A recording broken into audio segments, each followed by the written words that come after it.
Hi hello வணக்கம். எல்லோரும் எப்படி இருக்கீங்க? எல்லோரும் நல்லா இருக்கணும்னு கடவுளை பிரார்த்தனை பண்ணிப்போம். இன்றைக்கி நாம் நெய் ரவா லட்டு எப்படி செய்ய போகிறோன்னு பார்க்கலாம் வாங்க.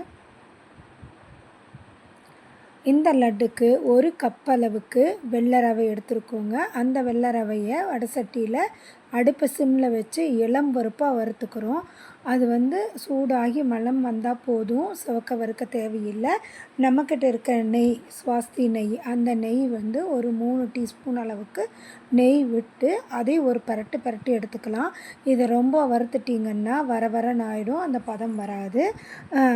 அதுக்கப்புறம் பார்த்திங்கன்னா அதே வடசட்டியில் நெய் விட்டு திராட்சையை நல்லா பொரித்து எடுத்து வச்சுக்கலாம். முந்திரி பருப்பும் ஒரு 10 பருப்பு போட்டு நல்லா பொரித்து எடுத்துக்கலாங்க.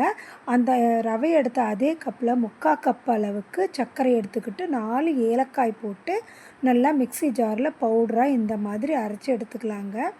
இதை நம்ம வறுத்து வச்சுருக்கிற அந்த ரவை கூட இதையும் கொட்டி முந்திரி திராட்சை எல்லாத்தையும் அது கூட போட்டு நல்லா மிக்ஸ் பண்ணிக்கலாங்க. வெதுவெதுப்பாக சூடாக இருக்கும்போதே இதை நல்லா மிக்ஸ் பண்ணிக்கணும். மிக்ஸ் பண்ணி நல்லா கையில் அழுத்தி பிசைஞ்சு நல்லா நாம்பி உருண்டை பிடிக்கணுங்க. சப்போஸ் உருண்டை பிடிக்க வரலைன்னா கொஞ்சம் நெய் விட்டுக்கோங்க.